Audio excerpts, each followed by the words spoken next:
loves, welcome back to my channel. For today's video, we are going to be starting a little bit of a new series on my channel. Let me know in the comments down below if you guys like videos like that, well, like this, so I can know if I should make more.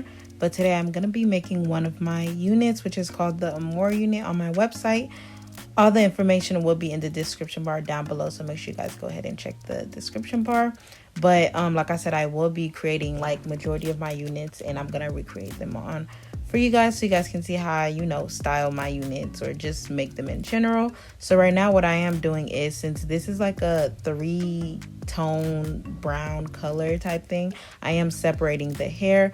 I learned this method from just watching a YouTube video, and I do believe I also watched Sophiology on YouTube.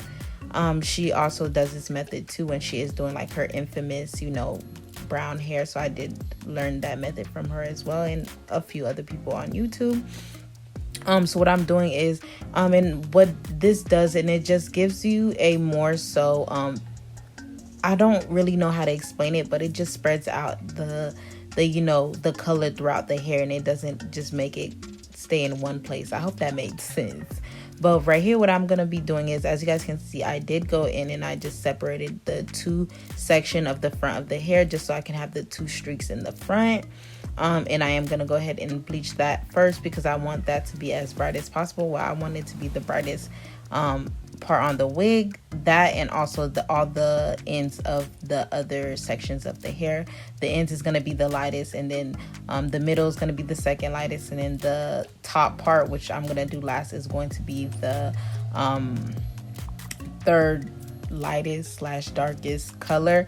As you guys can see, when I am bleaching the first half of the section, I am kind of taking a little bit like halfway, but I'm making sure I put a good amount of product in. Also, please make sure you guys see that I'm holding the bleach and I'm painting it like upwards, so it doesn't leave like any, how can I say it, don't have any type of really bad line of demarcation. Like if I would have done it horizontal, it would have just shown the straight line. So I make sure that I use my what I'm using vertical, so it doesn't necessarily leave like a harsh line when I am bleaching it, since I am going to be like doing transition color type thing. So I'm gonna do that to the other 2 sections, and then I'm gonna let it process a little bit, and then I'm gonna go back in and I'm gonna do the third, which, well, not the third, I'm gonna do the second, and then which I don't think I recorded, but I am gonna come back and show you guys me just coloring the 4th section of the hair, which is gonna be the darkest part.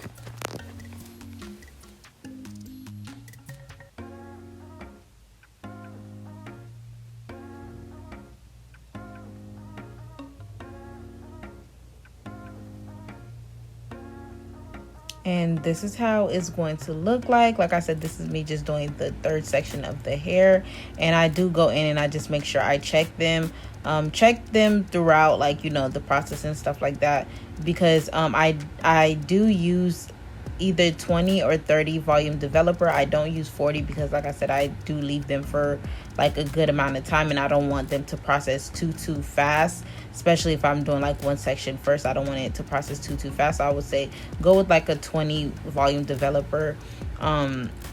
20 or 30 is really pushing it, so I would say stick between like 20 and stuff like that, so it just doesn't process too fast, as you do go through the different sections of the hair. So right now I'm just going to be doing the last section, which is going to be the darkest, and I believe I'm not going to put the aluminum foil on it because I don't want this part to be too I don't want it to bake, in a sense, because I don't want to put in the aluminum foil and it processes too fast or too much. So I just leave it because I just want it to give off that really brownish color, which is exactly what it's going to do. So I'm just going to do that to the rest of the hair.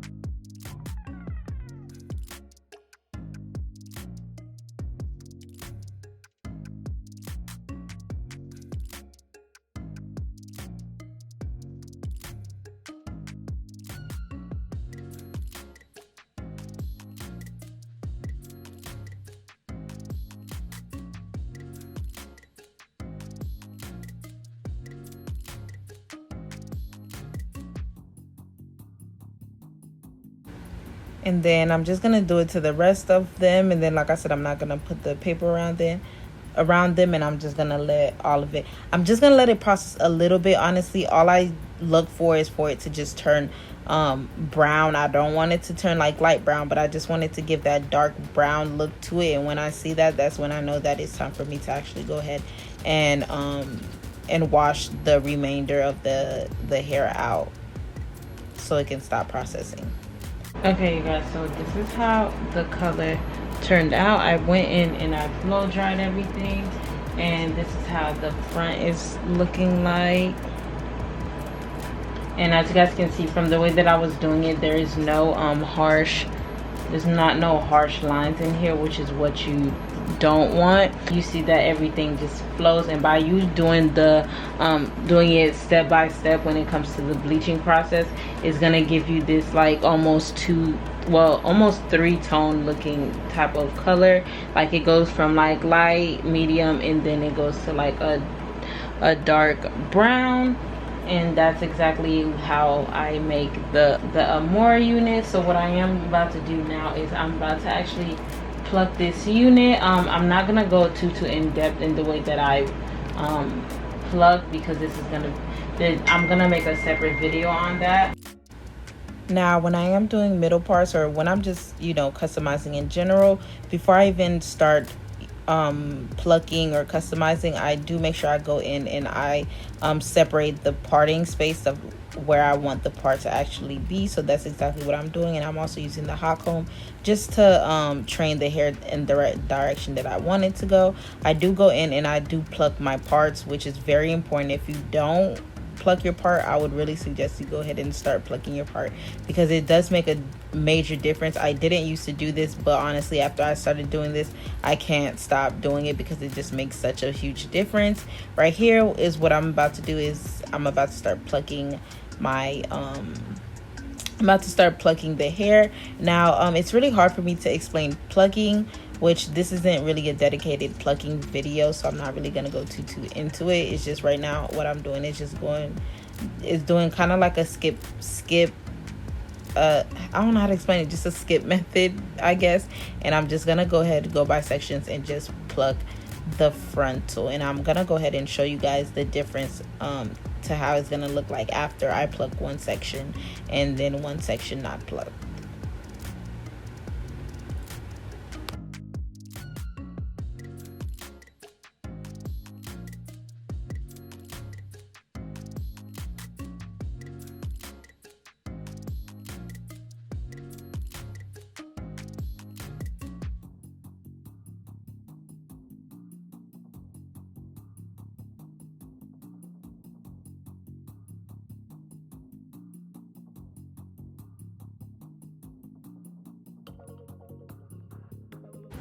Okay, so and this is how it looks like after I went ahead and finished plucking one side. Y'all, it looks so good.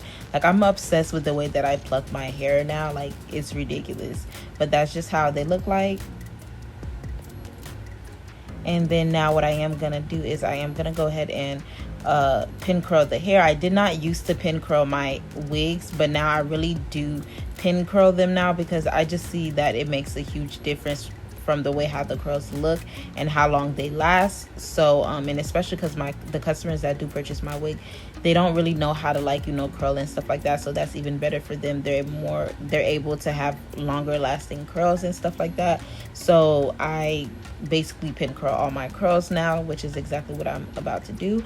I do believe that I did make a video of me actually showing you guys how I curl my hair, which if that video didn't post already, it's probably going to be posted a little bit after this video, depending on which one I put first.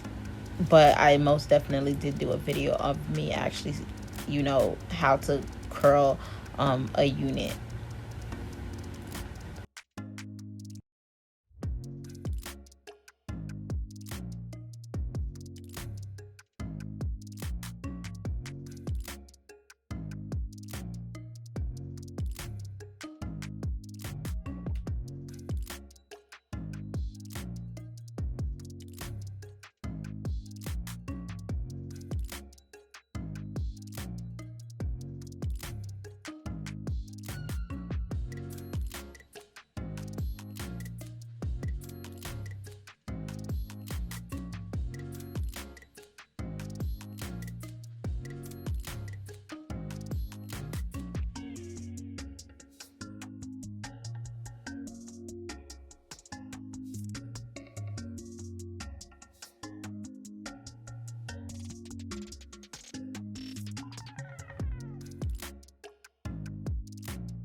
Also, when it comes to like baby hairs, I'm not sure if you guys want a video of me doing baby hairs, which is honestly pretty self-explanatory because you guys seen me install wigs before, so it's basically the same thing. It's just this time it's just on a mannequin head instead of, you know, on my head. But I still go ahead and I use that small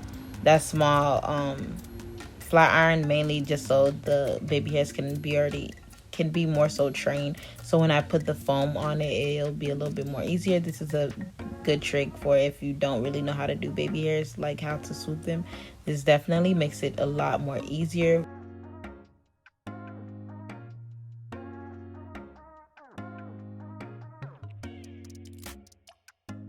Okay, you guys, so like I said, I'm basically done with everything. Now I'm gonna go ahead and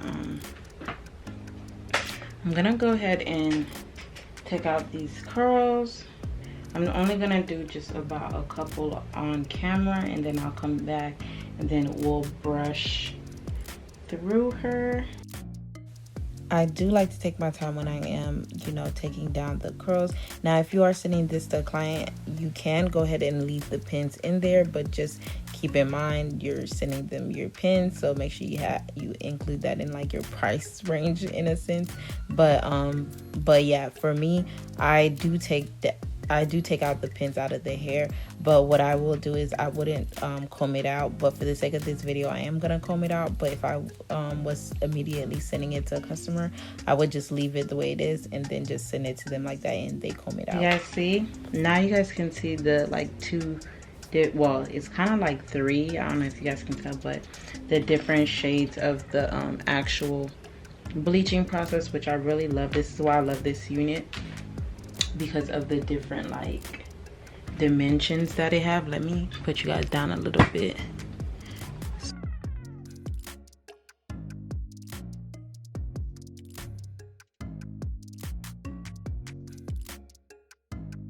Now, before I actually go ahead and comb it out, I am gonna use my hot comb and just, you know, since the curls have been in the pin curls, they, you know, are a little bit more all over the place, so I do use the hot comb just to bring everything together.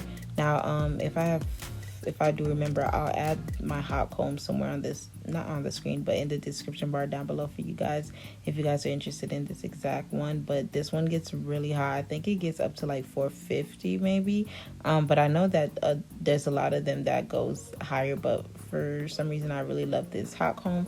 Like I said, I'll link it down below if you guys want, but I do use a wide tooth comb for when I comb out my hair. I would highly suggest you use a wide tooth comb just so you don't really disturb the curls too much. I've seen people use paddle brushes, but honestly, to each his own. Like I said, I just use a wide tooth comb because it works the best for me, and it just doesn't disturb the curls too much to the point where, you know, it's like, you know, pulling on them and stuff like that. But do you guys see how like bouncy these curls look like just beautiful, so freaking cute. I love doing pin curls now. I used to just let the curls sit, but I realized by me doing pin curls, it really makes the curls last longer, but then also the curls just always turn out so freaking nice, like nice and bouncy. If you guys are interested in a unit like this, the link to my website and everything will be in the description bar down below, or you guys can go ahead and just follow my business page. Oh, Jesus, if you guys like more videos like this, please let me know in the comments down below so I can go ahead and create more, you know, like wig making videos for you guys. Or if you guys have any like wig suggestions I should try to recreate, let me know in the comments down below, or just message me in my business Instagram so I can see it, so I can try to recreate like different looks and stuff like that, because I am now trying to create more different looks and stuff like that. But this is how she looks like. She's so cute. If I take any pictures, I'll put it somewhere in the screen for you guys to see, or you guys will probably just see it in the thumbnail. But I hope you guys enjoyed this little customize my wig with me. If you guys enjoyed this video, please make sure you like, comment, subscribe, and I'll see you guys in the next video. Bye.